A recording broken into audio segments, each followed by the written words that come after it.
Sano. Ndewo no. Ndewo. Ele bunu gaji. Obioma dị anyị taa. Anyị nwa na-aga na nke Nze Francis Obioma Igbo. Gbagam. Nze Francis Obioma Igbo. Onye eze akpị ụbọ mmiri. Ụmụ abalị nọ n'ụbọ mmiri. Gbagam. Chekwe. Nze Francis kem. Kemụrụ m na baptizim. Nwa nwoke mụọ m na marriage. N'ụbọ mmiri nga. Nwoke nyere mgbe ọ nọkwa na polisi o nyere almost 20 persons SSS na village. Eliza nne m asị mgbe ọ nọ na polisi mmanụ 20 n'obodo ha ma o nyere ha SSS ya ogene state security ọhịa m chiri kwụ gị hụrụ m ya asụ family ọwụlọ o nyere SSS bụ gị gazie gị aka gị gbadiri ya na S nwoke wụkatara ezigbo mmadụ otu efe anọdụ nwa ya nwoke kwanụ nọ South Africa jee ọkwanye ya laa ya Nze Francis Ikechukwu ya wụ Nze Chinyere 1 na South Africa.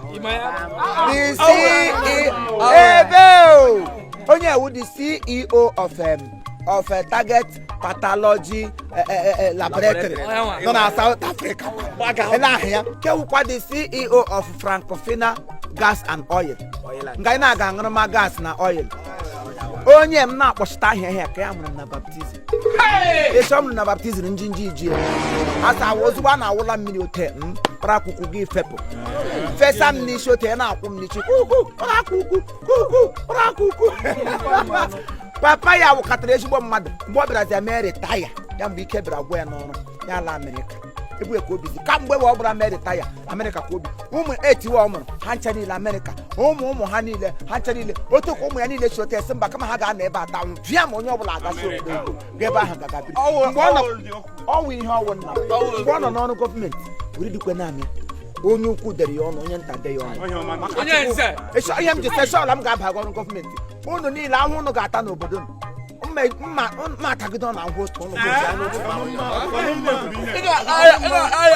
ọwụ ka ọnụ ememe onye nyekwenụ m gọọmenti ma afọzi ita ahụhụ otu anyị nọ n'elu ahụ akpọrọ ha m sị m bịa ngwata asị bedde na-emege na Amerịka mana ihe m gaje ngwata asị ndị nọ n'ụlọ a ga-eme ha entertains.